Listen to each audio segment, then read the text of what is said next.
Hi, my name is Gil Robertson, president of the African American Film Critics Association, and thank you for tuning in to another episode of AAFCA Roundtables. Today we are talking to a trio of very talented film makers led by, candidly, two very good friends of AAFCA's, Muta'Ali and Jevon Frank, who are being joined by their colleague, Victoria Costa, to talk about their new HBO documentary centering around the life of Yusuf Hawkins.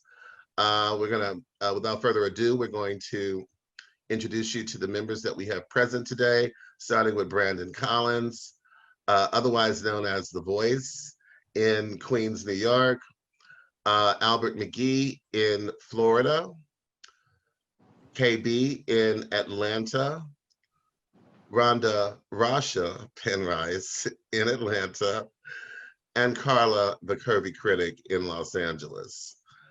And so without further ado, I'm gonna let you guys do your thing. I will see you in a minute. And I don't know, I know Carla was just talking about, the loss that we had last night with Chadwick. And, I got a call at 11:30 from USA Today, and I'm, had gotten in bed and was, and so I immediately rushed off the phone and called Ronda and was like, we need a statement. But I mean, Chadwick was, godly. He was a special person. He, attended our shows. He was someone that even at the height of Black Panther, the whole Black Panther thing, you would, be at a party or something and someone would tap you on the shoulder and it was Chadwick, or you would be, the last time I saw him was at one of the Avenger premieres and he was standing with a group of white businessmen as we were walking by and he was like, you gonna do that? And he, broke from them and came over and gave me a hug. And the one thing so his genuineness was something that impressed me, and the fact that, as big as Black Panther was, he didn't let it go to his head, and he knew the people who had been with him before, and he was sticking with them during and after, the whole Hollywood thing. So that's my bit about Mr. Boseman. May he rest in peace. And I am going to let you guys do what you do. Hey, my name is Al McGhee. I'm with Your Entertainment Ticket. First question is to Muta'Ali. Why this documentary about Yusuf? Because I talked to a couple of friends of mine in Chicago and LA. They said they didn't remember that incident. And also to Jevon Frank, the second question is, when you looked at this and you wanted to produce it, why? And also to you, Victorious, what should we learn from this? Let's start off with Muta. I mean, I think it's important that we remember our history and that we honor our loved ones, collectively and as a family, and that we remember that when racist murders take place, the family of the victims, they live and they live on with the pain that happened. So I think those are pretty at the center of why I thought telling this story was important. And then on top of that, a lot of what I believe contributed to the environment that sort of set the stage for Yusuf to be attacked and killed. A lot of those factors still exist today. So I felt the story, although it surrounds an incident that took place 31 years ago, had contemporary relevance that we couldn't ignore. So it was an opportunity to honor Yusuf, honor his family, let the world know that his family went through a whole lot and they still are enduring that pain, and that they fought for justice and it worked to a certain degree, let the world know all of that, while also encapsulating a conversation that says, look, this is relevant now, sadly, and you need to look at this. And no matter what, you can't deny that what happened then and the environment then exists today. And that's something to factor into our understanding of what's happening today. Well, you're absolutely right. for example, during the Republican convention, you saw these two white people supposedly live in the suburbs and talking about they didn't want us in the suburbs. You're absolutely right about that. It is still going on. Mm-hmm. Yeah, that segregation in New York itself, there's this article I mentioned before a few times called Mapping Segregation. It's an interactive map. If you look, New York Times 2015, Mapping Segregation. You can look at New York City and other cities and see little dots that represent people, and the color of those dots indicate what race they are. And when you project those dots onto the map of New York City based upon census data, it shows how separate we are. And we were just as segregated as a city in '89. I think we're a little bit more segregated now, especially in our school systems. And to have that be the truth, while in fact we brand ourselves as a liberal city in New York, and I think when I was young, the melting pot is what we were called, the racial melting pot. So it's really, it's not the truth. So we're kind of ignoring our issues because we brand ourselves with a lie. And that I think is true on a national level also. So you never get a chance to address the issue if you kind of deny what the problem is. So yeah, don't live near us in this suburban neighborhood. I think that's just been that's been the common thread. It's been the common thread. And I think it needs to be addressed, and the conversation needs to be used as a way to figure out what to do next, what action to take next. Thank you very much. Jevon? Yeah. Well, Albert, back when Victoria Costa came to MutalAli, we had just come off of Life's Essentials with Ruby D. And when the name Yusuf Hawkins came up, it was just like a light bulb. It was, you know, I grew up in Brooklyn, New York. I was 14 when the Yusuf Hawkins murder, the tragedy happened. And I just was inundated with this news, just the different events that were going on around Yusuf, whether it would have been the murder, the marches, the manhunts, the court cases.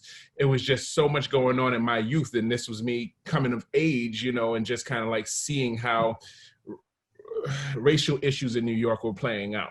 So just like you said, you have friends in LA, and you have friends in Chicago, and, you know, other places that didn't know about it. I moved down to Atlanta, and I realized a lot of people didn't know this story, where I thought everyone knew this story just because I was inundated in New York. So when Victoria's came with the connections to make the story, I just knew it was something that the world had to see, something that had to be rehashed. And I knew that I knew some things about the tragedy, but I didn't know everything. And I know we would dig deep, and we would go ahead and be able to, you know, give the family's perspective, where it's not just a sensationalized situation. It's the family, what they went through,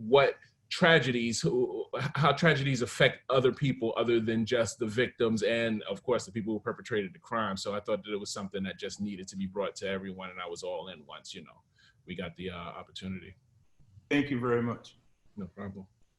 Hi, I'm Carla, Renata, the Curvy Critic. How you guys doing today? Oh, great. How you doing? I'm well. So there was a moment in the doc where, I forget what person said this, but they made a point that no one is really born racist, right? Racism is taught. And our parents, unfortunately, have the task of, you know, teaching us how to code switch to make sure that other people aren't uncomfortable around us. Our parents have to teach us what to say and what not to say and what not to do when we are stopped by a police officer in the street for whatever reason. Or being in a neighborhood like Bensonhurst, where you're walking and you're going to get attacked for no reason other than the color of your skin. So having said that, we're in an election year.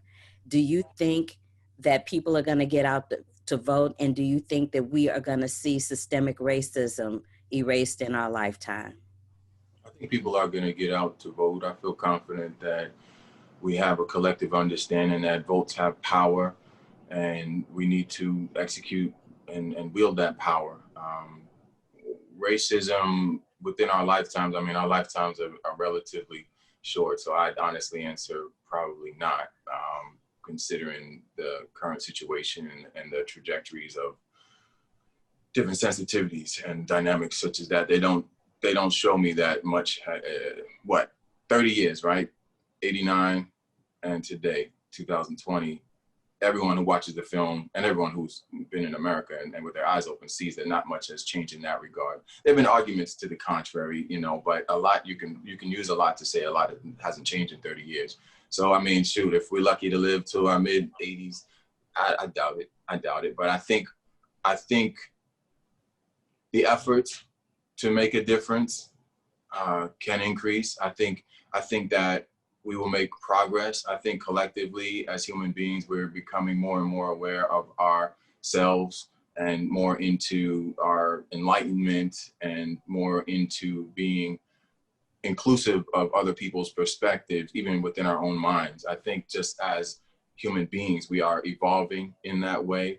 And, you know, there's hope. I do think that there's hope and that we will become more kind to one another, but no, I don't think we will erase racism at the end of our lifetime. I do, if it's all right, and I don't mean to be any sort of way. I didn't know if Victorious had an answer to that first question, and I wanted to give him an opportunity to do that, and anyone else to answer the question too. But yeah, that's where I stand when it comes to the voting and solving racism.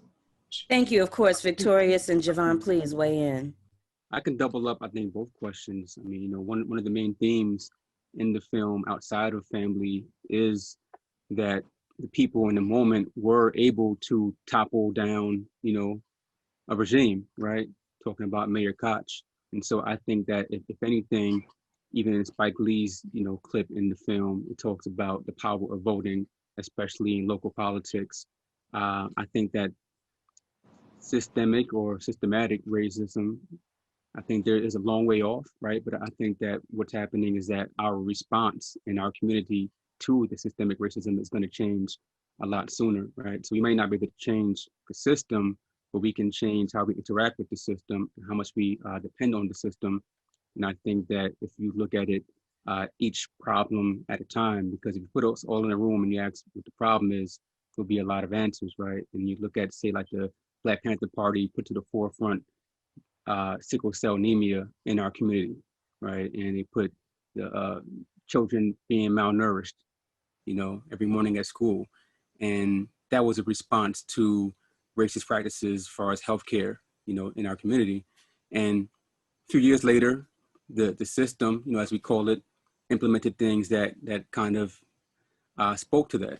You know, I don't know if it was righteous, but they spoke to that. So I think that though the mind frame of certain people, like Muta'Ali said, it's going to take a long time for that to expire. But I do think that if we respond thusly, then we will see some changes, whether they're backhanded or not. Jevon, did you have anything to add? Yeah, I'm an optimist. Let's go ahead and start there. So, and I know in the presidential election cycles, we always say this. This is something that I've heard all my life. This is one of the most important elections. However, come on, this is one of the most important election cycles that people have to go ahead and get out and vote. And I don't think that people are how they were before, just kind of like let their vote go past. People are realizing how important this is. And if we have to take precautions to get out and vote, if we have to do what we have to do, I don't know what they're going to do with mail-in ballots or not. I'm not on that side of it. However, I do think people are going to jump out, and they're going to do what they have to do to go ahead and make the right choice. Whatever that choice may be for you or not, they make the right choice. Also with racism, I'm an optimism there, but systemic racism, it is deeply ingrained for generations, and it is going to be extremely difficult to get past it and say to overcome it. So overcome is such a huge word. I think that people are becoming sensitive. I think that the teachings of a lot of people's parents that they put on them, that they grew up thinking a certain way, it's an age of information, and people are realizing that it's not how it was before. So I think that things will get better. It won't be totally over because, I mean, come on, people have invested interest in whatever's best for you. People don't vote against their interests. However, I do think that there is going to be an opportunity for things to just get, even if a tiny bit better, get better. And because we have opportunities to tell stories like this as well. And I know that will go ahead and open people's eyes where we didn't have the opportunities before. So we're very happy about that. And just to piggyback on Jevon said, so the other side is, you know, when we do vote, you have in the film, the people marched almost 30 times, right? They marched through the snow, which I've never seen in my lifetime. you know, and so there is a piece where after you do vote and in between votes, there is still mobilization. One of the takeaways is how you had so many different organizations come together, from the Nation of Islam, you know, to the New Alliance Party with Lenore Fulani, to Reverend Al Sharpton, C. Vernon Mason. You know, they all came together, and that defined the movement. And it wasn't where, let's say, one organization defines a movement and then you have other organizations competing against them. So, I mean, I think that this film, I know this film, especially since we have a discussion guide that accompanies it, this film is really a toolkit for a certain aspect of liberation. So, you know, I think that we won't be able to end prejudice, but racism has a very heavy power, you know, component to it. And I think that we could reduce the power of people who are prejudiced.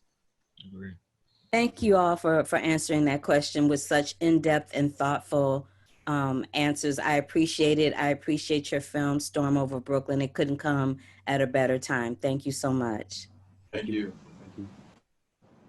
Hey, it's KB here. I am currently in Houston, but I do live in New York. So this actually was my first time hearing about Yusuf, watching this particular documentary. So I got a lot of knowledge from it, and it's very, very well done. So thank you guys for that.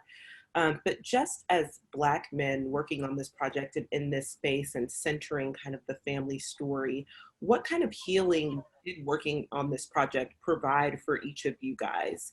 And for the next generation to come, kind of when they watch and see and you know, get all this information from the documentary about Yusuf's tragic murder, what do you hope that they take away from that in this particular body of work?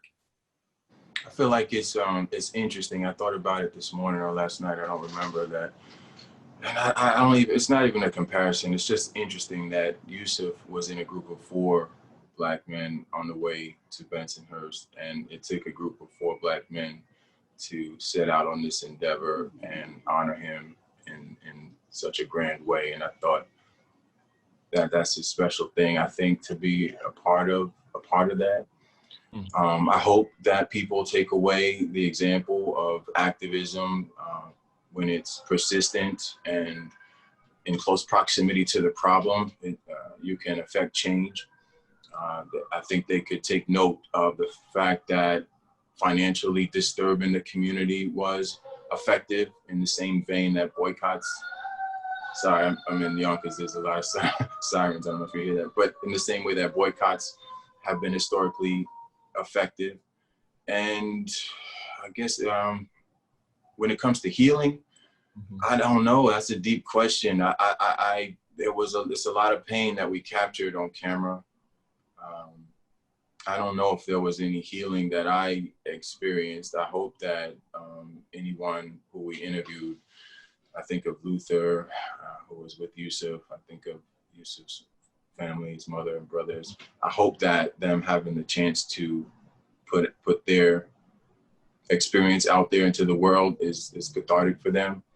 I think, you know, possibly the pain that comes with having a perspective that I need to be protective of Black people when I can, and having a connection that is at my root with other Black people puts me in a position where there's harm that I feel has been inflicted upon me, even though it hasn't necessarily in all instances been inflicted on me directly as an individual. So that might constitute harm. And a process like this that I consider to be an offering of some sort to people who might want to learn about Yusuf or have something available to discuss some of the larger issues. I wouldn't even say larger, different issues other than murder. I mean, murder is the largest. That is an offering that maybe gives me a sense of having empowerment. I think being able to contribute something that can be healing, something that can be helpful, something that can be used to honor one of our loved ones, maybe helps heal a wound that in my eyes could be labeled, you have no power to do anything as a Black man. Say that's the wound. And creating this work of art maybe gives me a sense that I do have power. And when we join together, we do have power to heal wounds and to help others and maybe inspire others.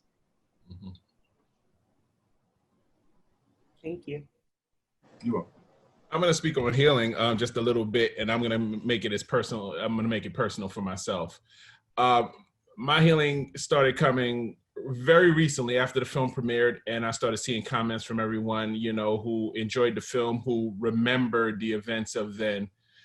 I guess I should preface it by saying people who were in New York City around that time know that New York City was a war zone, and you get a chance to realize how much you grew up in a war zone looking back to 1989 and the early 90s. When you're in it, you're just living your life, but looking back, I realized that a lot of us are traumatized, and a lot of us went through a lot of personal, you know, turmoil. I have friends that were killed, and, you know, it was not as publicized as a Yusuf, and it may not have been in the same regard as a Yusuf, but it's a lot of friends that have been killed. And I think about their families, thinking back, and the people who said that they watched this and they remember those times, and they realized the problems that they were going through right now from events of back then. And I realized that I'm about the same way, you know. But the fact that Yusuf's family, and I keep going back to Yusuf's family, but the fact that they were able to have their story retold, and they were able to share what they went through, whether it been the hurt, whether it been the anger, whether it been the just like seeking for justice. I know a lot of people went through that. So I feel personally a healing and a happiness that we were able to go ahead and bring this to people and realize that they're not the only ones that went through this, and, you know, just see the parallels between their lives and growing up in New York, and parallel the lives of Yusuf and his family. And I want to thank Charles Darby, our consulting producer, who actually brought me the story, and he was one of Yusuf's childhood friends. And of course, Yusuf only had childhood friends because he was killed as a boy.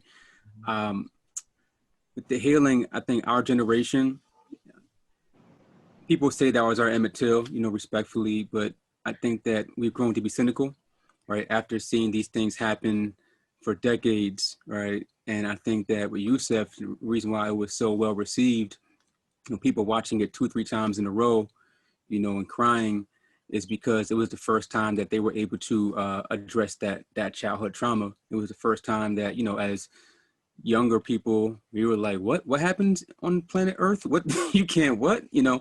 And it was the first time that they were able to address it. And like Jevon said, a lot of them, when they say, I remember this, it's like it's a relief, you know, because you hear about these modern day lynchings, but it's like, well, I have a voice too. This is what happened to me when I was, you know, a child. This was when I was your age, and we did it for them. We obviously did it for the family.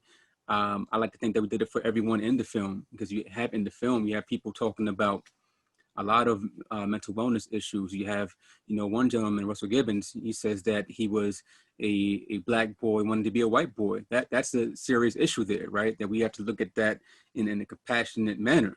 You know, he grew like that, and it's not in the vacuum how we ended up. You have Miss Diane Hawkins talking about how she was afraid to take the subway train.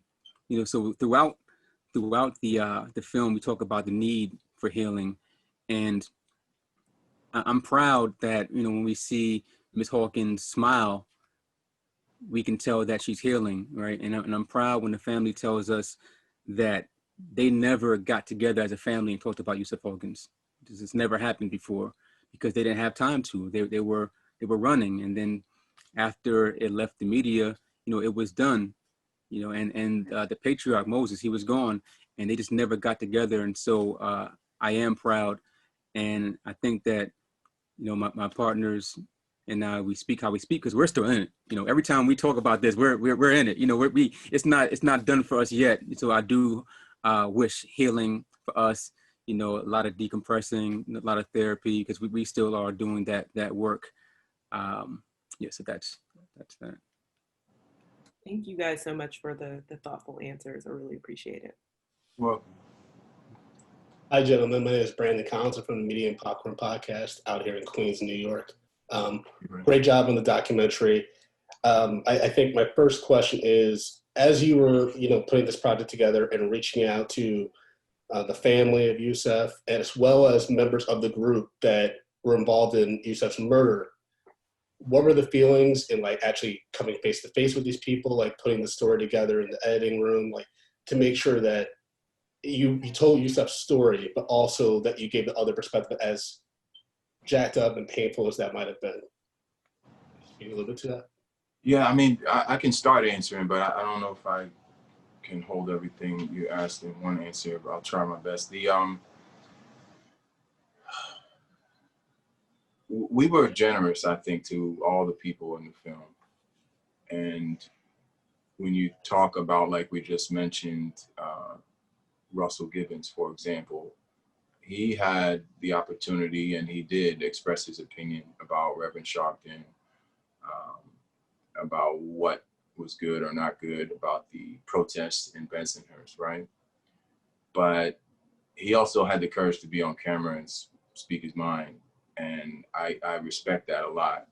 I think that, yeah, that gave him a chance to speak his mind freely. And I think the way we presented him, I see it as an example of how race doesn't determine your perspective. What kind of has a larger factor on your perspective is your upbringing. And no one has told me that that's what they see in it, but that's what I see in it. So yeah, he serves as an example in the plot, as, you know, a little twist, it's a little surprise. But I think when we look at what the story is about, maybe, and we take a step back in terms of de facto segregation and prejudices and racism, he's an example that your race does not determine your perspective. And that reinforces what Amir was saying when he was saying people aren't born racist. And I think he was suggesting that the environment of Bensonhurst cultivated and fostered that racism. And I'm not saying Russell was racist, but I'm saying that that environment played a strong role, in my opinion, in the opinion that he expressed in the film. So I think we treated our subjects in that regard and allowed them to express themselves. But I don't know, sometimes the way in the edited room that I wanted to use people's interviews was to showcase their biases, showcase the prejudices that I don't think they even knew that they held. So I tried to stick to content that carried the story forward, but also was revelatory, you know? And I also like to bother people. So I usually used clips and sound bites that showed something disturbing, like the EMT in the beginning saying that he didn't look like a thug or anything. I went back and forth about putting that in there because Gerald Dickens struck me as a hero, a true hero. I mean, he saved a whole lot of lives. And he told us all of what he went through to save Yusuf. But yet and still, something like that can be in his consciousness, didn't look like a thug. And so I wanted to do as much of that as possible. A lot of people don't even catch the officer, the detective. He says near the end of the film that people in that area didn't do anything to keep colored people out. And I'm like, it probably was an accident. It probably was an accident, but it's part of our psyche. And I think that exposing those subtleties in the way people choose to use their words helps to reinforce what I was incorporating into the story, which was that those prejudices still exist. And we're so far away from addressing them that we display them on camera and don't even realize we're doing them. So, I mean, I think that's part of the answer. And I don't know if anybody wants to jump in and answer the rest, or if you need to follow up, but I think that's my answer so far. Well, you know, we did make a deal with everyone before they got on camera. You know, we had to call people, email people, let them know that we wouldn't twist around their words, let them know what our main objective was, and we wanted to be unbiased. And like Muta'Ali said, if you said this is what you said, here it is, it's on a plate. And I don't even think that people might even look at themselves and see what was wrong with that, because largely in the film, you have people who might not be considered to be racist, right? You know, I said he wasn't a thug, what's the problem? Or he's a colored guy, leave the colored guys alone. You know, so like you said, like the micro verbiage that people use, we were kind to them by not twisting words around, but end of the day, the truth of the story is the truth of the story, right? And that's how powerful Yusuf's story is that we could let people just run and say all their train of thought, right? Give all their perspective. but it's a tragedy to this young man. We didn't have to guide anyone, you know. So I think that we had to be very impartial while editing, very impartial while doing the interviews, and you know, that's how it came out. Yeah. And I'll offer this too, because as a director, I have a strong need to lean on my producers to do the initial outreach, and I didn't have to do any of that. I didn't have to convince anyone, as far as I remember, unless y'all tell me to participate in this film. So the first time I'm really meeting them is when I enter the room to talk with them. And when it came to Ms. Hawkins, and when it came to Luther and people who loved and knew Yusuf, I came in the room with sort of a respect and a desire to be delicate, and a desire to give them the opportunity to express what was on their heart. And I had to get consultation on making sure that after you leave, after you close the door on that conversation, you're not leaving somebody who's just stirred up and kicked up something that had settled 30 years ago, and then you just snatch some footage and leave. So I think that I approached it, and we all approached it with sensitivity, and I'm proud of that part of it. I'm proud of that part.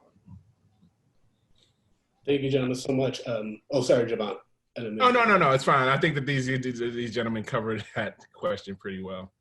Absolutely. My other quick question is, you talked about the impact of this documentary, and we're already seeing that. The documentary's been in the news with the reviews, but also Hot 97 recently fired Patty Duke, who was revealed to be part of the group that attacked Yusuf. And so any quick thoughts on that and the impact that this documentary's already having? We didn't know that Pascal Rossi was Patty Duke. So the audiences put that together after they saw the film.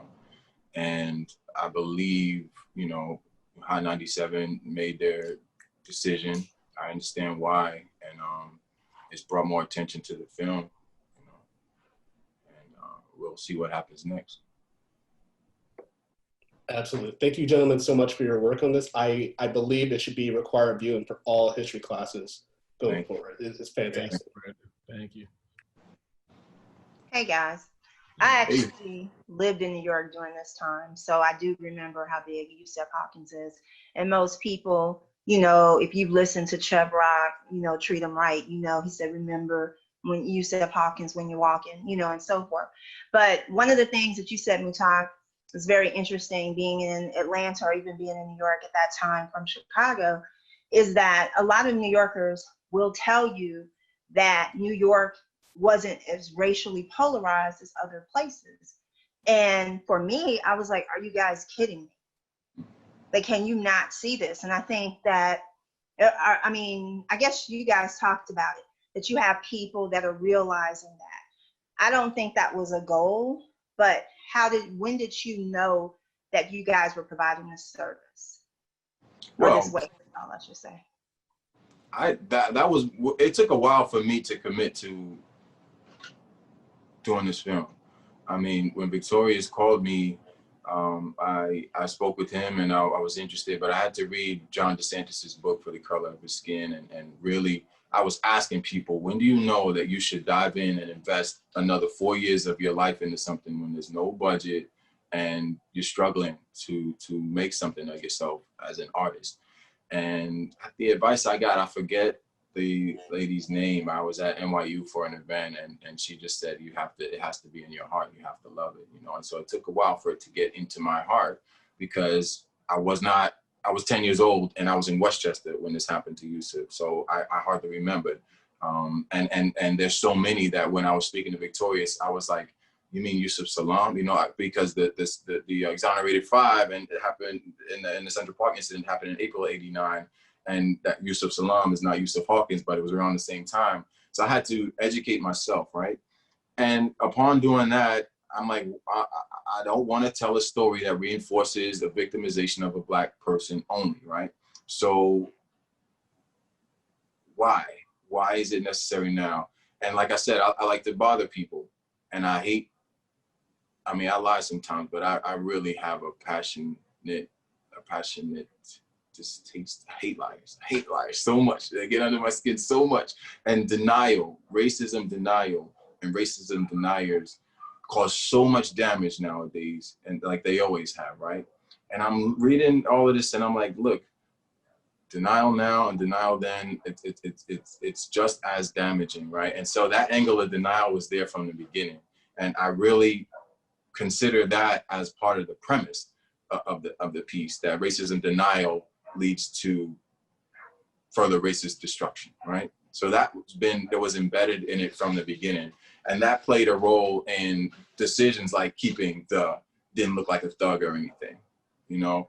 And what I had to decide though, or understand, was that people aren't always consciously denying things. That's part of the definition, is you don't know that you're in denial. So to me, that was a theme from the very, very beginning.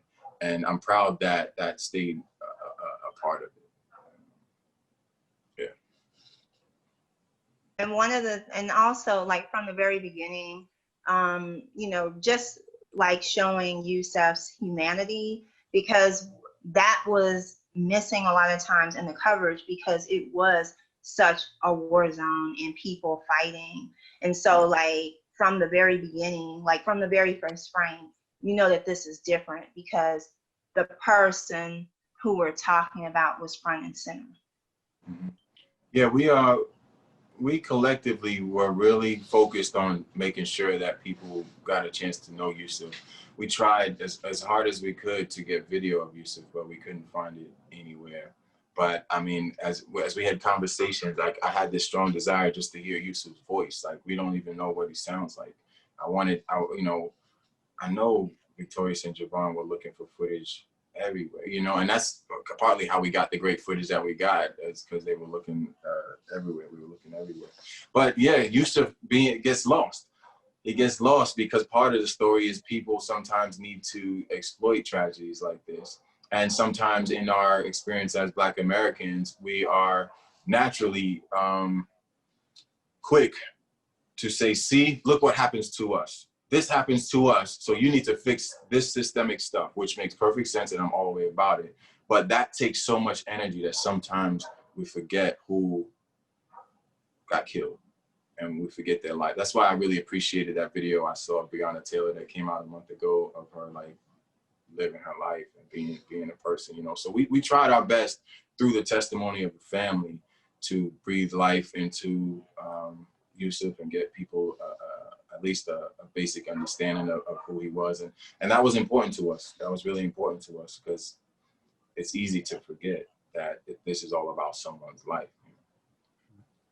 I love how MutalAli started off, and he made him human, just for the fact that, you know, as young men, and we've seen it a lot of times between the Trayvon Martins and the Tamir Rices, although there's separate incidents, young men, even though he's a 16-year-old Black youth, we get looked at as men, as just like grown men. And, you know, I know that's not the point of everything, but the humanizing of him and showing that he was a 16-year-old boy. He was growing up with his family. He was taking care of his little brother, things like that.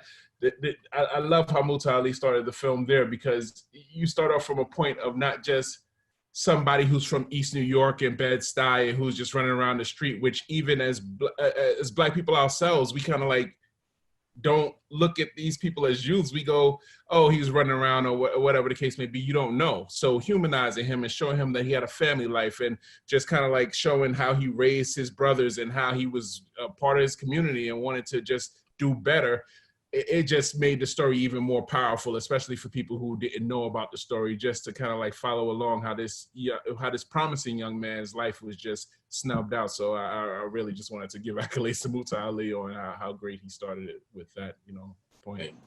Started it, ended it, everything. He did a great job, and it was love, right? So liberation is about love, and I think that movement wouldn't have happened if it was just about hatred for Bensonhurst. People really loved Yusuf. They loved his family. It's like the first family of Brooklyn for a few years, you know. And nowadays we can be very critical sometimes of families when they get in front of the cameras, and we say, oh, why'd you do this? Why'd you hug this one? And why did you, you know, it's tough.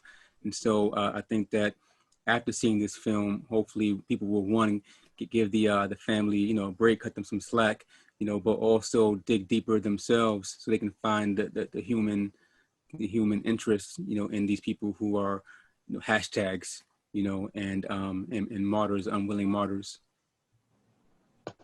Thank you. You guys did a great job. Thank you, Ron. Hello, sorry for my tardiness. And I have a quick question because we live in a time, and we've been continuously living in a time, even before the 90s, of seeing our Black men or Black women being killed senselessly.